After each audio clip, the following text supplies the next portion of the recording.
Guess what, y'all? We finally made it to the Philippines! Dwight Howard, nireveal na ang kanyang totoong height. Pagkatapos ng Dubai Tournament, PBA na daw ang susunod na paglalaruan.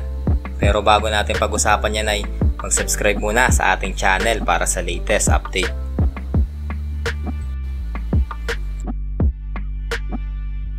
Ayan na, 8-time All-Star at former NBA champion na si Dwight Howard dumating na sa Pilipinas para maglaro sa Strong Group Athletics na isang Philippine represents na maglalaro sa Dubai International Championship. Sa isang video na pinost si Dwight Howard ay sinabi nitong excited na siya na dumating dito sa Pinas at syempre ang makapaglaro din dito. Kasama niyan dumating ang former Gilas at naturalized player na si Andre Blatch. Guess what, y'all? We finally made it to the Philippines! Makakasama din ni Howard at Blatch ang former NBA player din na si Andre Robertson.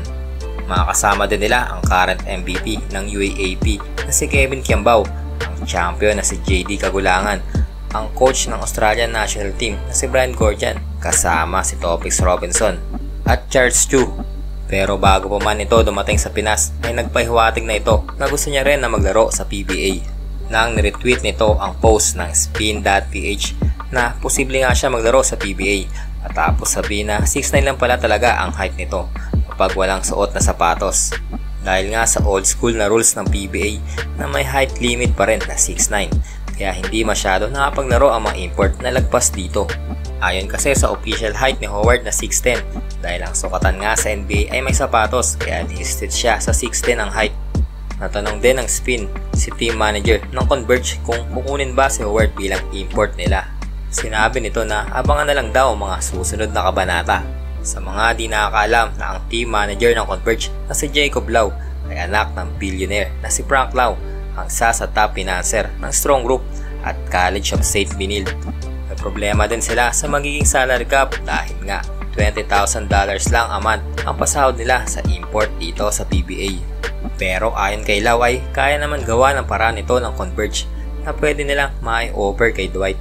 Di na naman kasi bago sa PBA ang under the table dahil alam naman natin na ginagawa na ito ng ibang mga PBA teams.